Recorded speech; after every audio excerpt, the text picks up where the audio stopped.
Hello everyone, welcome back to KHS. This time I got a special treat for you. It's a 1994 classic called Interview with the Vampire. So we will dive deep into it, and midway of the review I got a special treat just for you. But before we continue,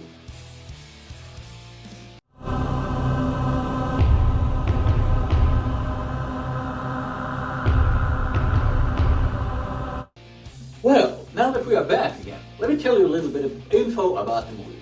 It's a 1994 American gothic horror vampire flick directed by Neil Jordan.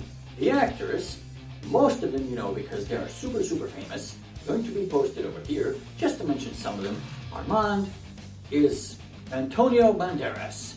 Then we have Louis as Brad Pitt, and Vampire Lestat has been acted by Tom Cruise. Amazing, right? Kirsten Dunst, who's also a support actress as Claudia. All of these actors are well known and established. Right, now let me tell you one more thing. This is the box office right here on this side. The film was created for roughly $60 million and it grossed over $200 million, making it a box office success. Now, another thing that you might wonder why, and I will show you, the Metacritic score based on 19 reviews is 59 out of 100, and you might wonder why, which indicates mixed or average reviews, right? I will touch on that thing later, it's going to be interesting. So for now on, just stick with me for a little while. Now that we got that out of the way, it's time for a short story about the movie. The movie starts in modern San Francisco by Daniel Malloy, who is an interviewer, following a vampire and meeting him in the apartment above, and he wants to hear Louis' story. You said you were waiting for me. What were you gonna do? Kill me, drink my blood, all that stuff? Yes. But you needn't be concerned with that now. You really believe this, don't you, that you're a vampire? We can't begin this way. Let me turn on the light. I thought vampires didn't like the light. We love it. I only wanted to prepare you. Now this transports us back to 1791, where Louis is a plantation owner. Well, he loses his wife and child to a sickness. He wishes death upon himself. Then he's approached by Lestat, the vampire, who gives him a choice. Will he walk the darkness forever, or does he want to be sucked dry by Lestat and left for dead? He chooses the first option, of course, becoming a vampire, soon regretting it after. These two fellas, Lestat and Louis, then travel together, and all of this time, Louis is trying to learn from his master, Lestat, the one who brought him back to life. What is it all about? What is vampirism all about? Why is it all here? Why is it happening? So, then they travel, living this posh life, right? As vampires, living on a high heel, drinking blood from noblemen and noble women at that time. During some point, Louis decides not to kill animals anymore, and he bites this little girl, Claudia, wishing to save her from the awful reality that her mother is dead from this awful disease. Lestat, of course, is very happy with this and gloats over what Louis was saying, that he will never feed on human beings. This leads Claudia and Louis to leave Lestat and going to Paris together after they think that they have disposed of Lestat. There, they meet vampires, other vampires, a vampire coven that is masked by theatrical appearance, where they act like they are killing humans, but they're actually doing it for real. You will see the story after that. The story itself is amazing because it is based on Anne Rice's novel of the same name, Interview with a Vampire. Yeah, I understand. All this is fine and dandy. Before we continue, I have to tell you one thing. Now, we are almost nearing the... Count Kane, hello. How have you been? Have you Everything okay? subscribed to my channel already? I was just about to do it. I was going to finish the review and then... Well, in that case... Okay.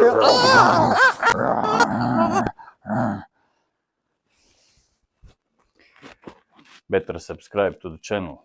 You don't want to end up like this poor guy, no? Sound, ambience, and music. In this movie, sound, ambience, and music is up to par with everything best you can ever imagine.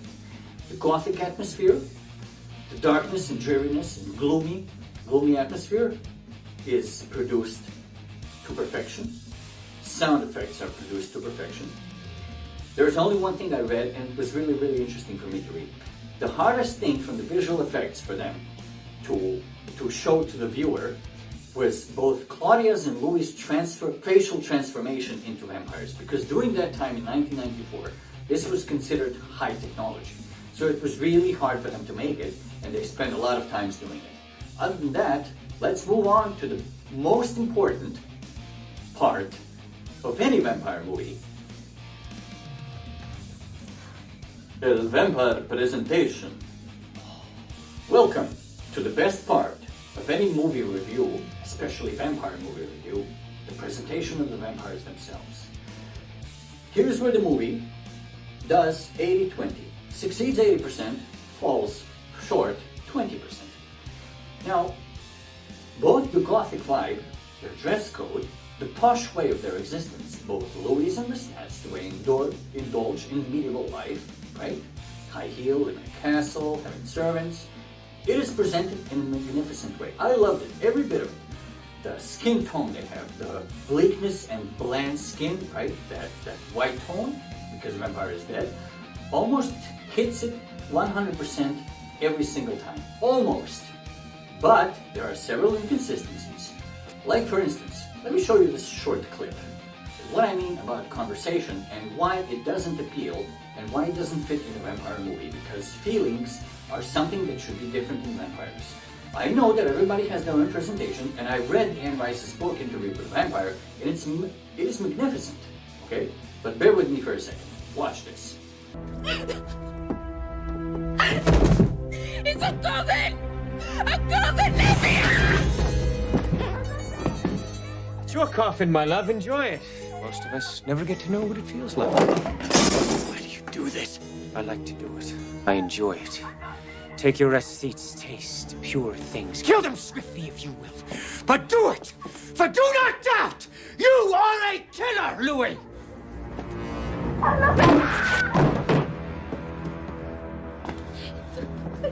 What's that one?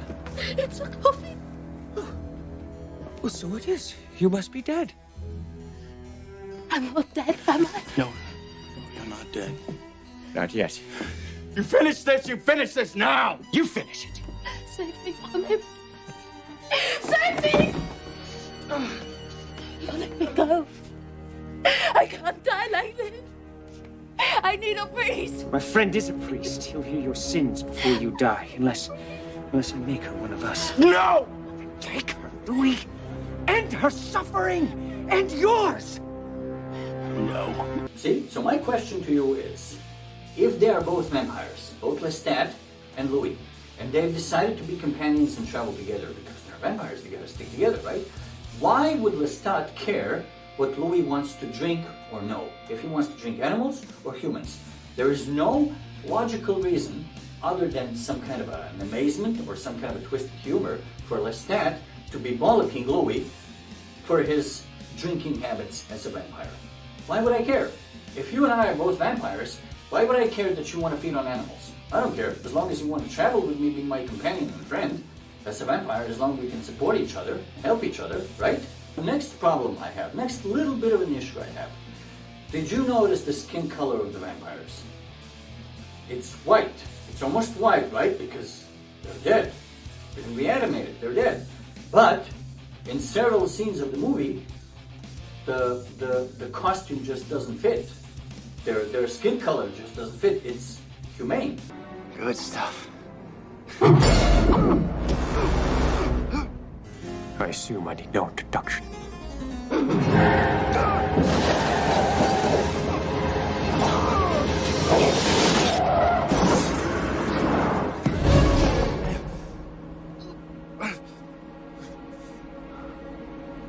I feel better already. Most of all, I longed for death. I invited it. A release from the pain of living. Oh, Louis. You see? I understand. In this scene, Lestat is perfectly depicted as an undead creature, that horrific face. And he says, I assume I need no introduction.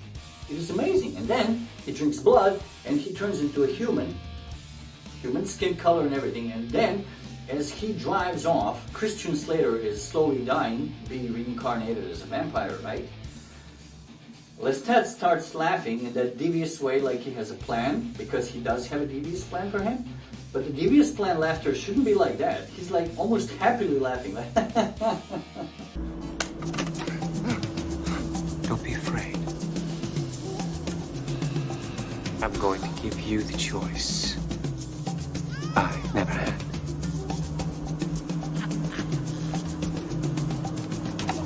Please allow me to introduce myself. I'm a man of wealth and taste. No, devious laughter wouldn't be like that. Vampiric, first of all, I don't think they would laugh. But if they did, he would look at him probably. He would probably look at him like something like, I got a plan for you. You're not expecting it. Not laughter like, it's been such a great time. I just won $2 million, man. But as I said, I respect the movie a lot. One thing I promised you that I will tell you is that I do not believe that these two main characters, Brad Pitt and Tom Cruise, were the right choice for Lestat and Louis. Let me explain to you why. I will show you two legendary actors that I think would fit better. Now, I'm not saying that either Tom Cruise or Brad Pitt are bad actors. They are not. They are worldwide known, accepted actors as being one of the greatest, and they are, but just not for these roles. Check up here what's one of the reviews on Metacritic that said about these two actors. Plus, if you don't believe that, they have also won one funny award. It's going to be up here. So they are both great actors alone, right? But together, they just don't mix well together. I think it is due to competitive nature of both actors. You pin two great actors like these together, and they're bound to compete, to be better than each other, right? Not necessarily on purpose, but it happens. It's a process in your brain, while you're a great actor like that, that you have to be either better or the same level of this guy. So they weren't good mixed. In my opinion, imagine taking Armand, Antonio Banderas, and making him Louis.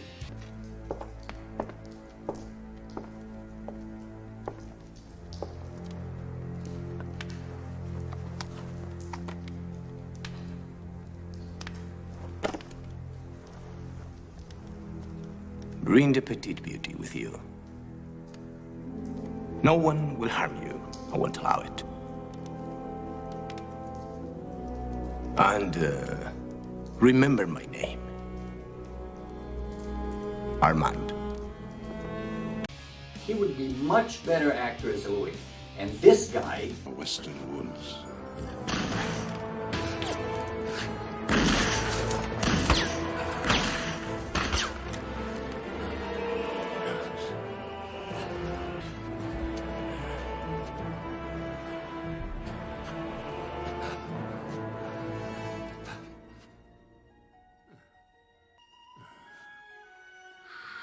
Christopher Walken, man, he would be such a good representation of Lestat. I think he would have killed the role better than Tom Cruise 100%. And then you wouldn't have 59 out of 100 score in Metacritic.